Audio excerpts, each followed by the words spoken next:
he can't, I don't know if he can hear me anymore. That was so, I'm like still taken aback by everything he said. It's true, I was shaking in my boots. And he's got me. What a gigantic soul Billy has. I'm really, really grateful for him. Hi, everybody. Thank you, Variety, for bringing us here at a moment when women's rights in America face greater threats than at any time in the last 50 years. We're here together tonight not just to celebrate the power of women, but to strengthen it for the many fights ahead. Venus, Kim, Queen Latifah, Amanda, Drew, it's truly surreal to be here alongside you, and I'm so excited that I've made so many new friends tonight.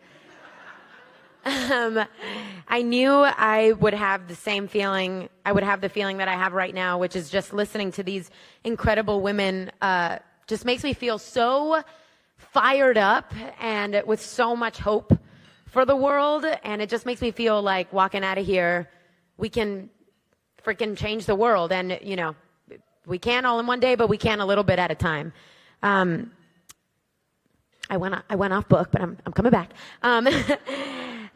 So many in my generation have been lucky to have you guys as role models who embody the generous, intelligent, powerful women we want to be.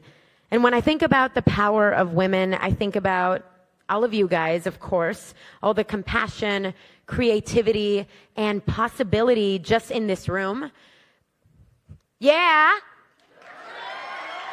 Yeah. But I also think about the women in my family who have been a huge inspiration to me my whole life. Where's my mama? There's my mama. My mom, who started from scratch in her life so many times, from leaving her architectural degree and her life in Cuba to moving to Mexico, then moving to the United States and starting from scratch yet again. She has always had this unwavering sense of courage in people and in life. Despite everything she's gone through, she lived by the rule of generosity, not just literally sharing food or money when she barely had her own, but generosity of time, energy, and kindness. This quality goes back generations in my family. My mom was always saying my great-grandma, yeah, taught her that same generosity of spirit. It was cool to hear Queen Latifah talk about that in y'all's family too. That same compassion and care for others. I'm so fortunate to have been surrounded by generations of women who taught me so much and who went through so much to bring us where we are today. When I think about the power of women, I also think about the way women care for the world and everyone in it. I think about the poet Alice Walker, who wrote in one of my favorite poems, I call on all the grandmothers of earth and every person who possesses the grandmother spirit of respect for life and protection of the young to rise and lead.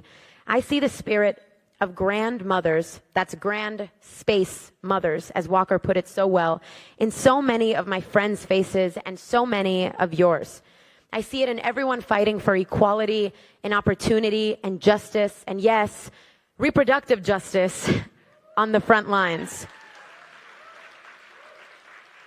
I see it in our history, in countless women, remembered and forgotten, who fought for their families, their communities, and our world. When Alice Walker wrote, Calling All Grandmothers, I was only 13 years old. At the time, I couldn't imagine singing on a stage in front of people or talking in front of people. Here I am, though, let alone the world. I was super shy about singing in front of people back then. In my late teens and early 20s, actually, the T is during Cinderella, too. That's also why I was shaking in my boots. I struggled with anxiety that at points felt crippling.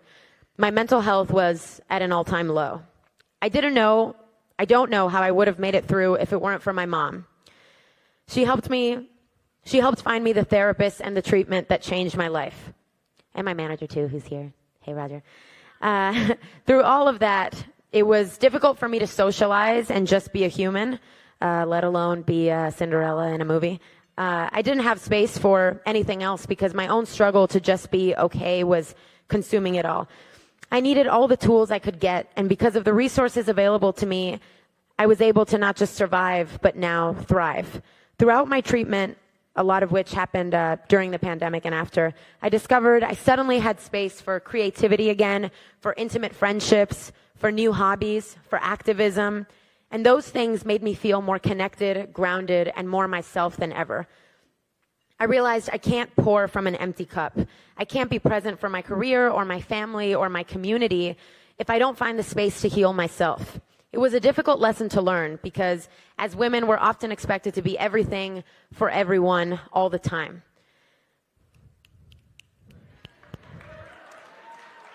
That's one of the reasons I started working with Movement Voter Fund to create the Healing Justice Project.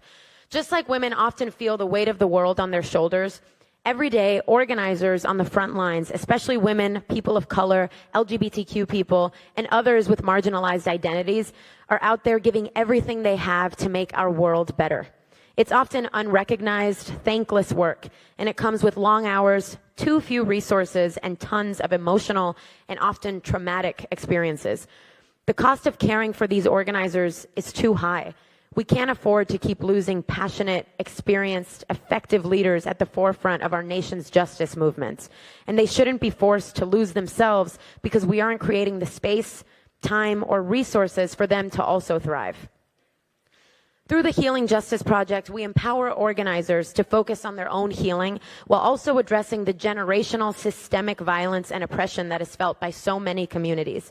They're constantly giving all of themselves, but rarely have the support to fill their own cup. My mental health journey showed me that no matter who you are, no matter how much you love what you do, you can't keep going if you don't have the resources, time, space, and tools to heal.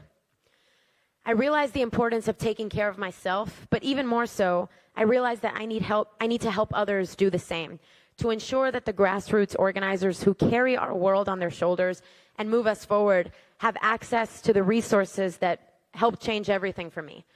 Ultimately, the idea is both simple and powerful.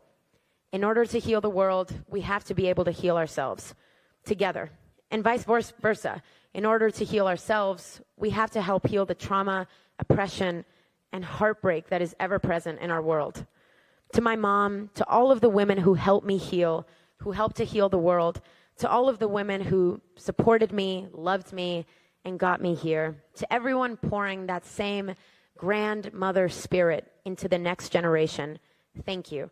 As Alice Walker wrote, step forward and assume the role for which you were created, to lead humanity to health, happiness, and sanity.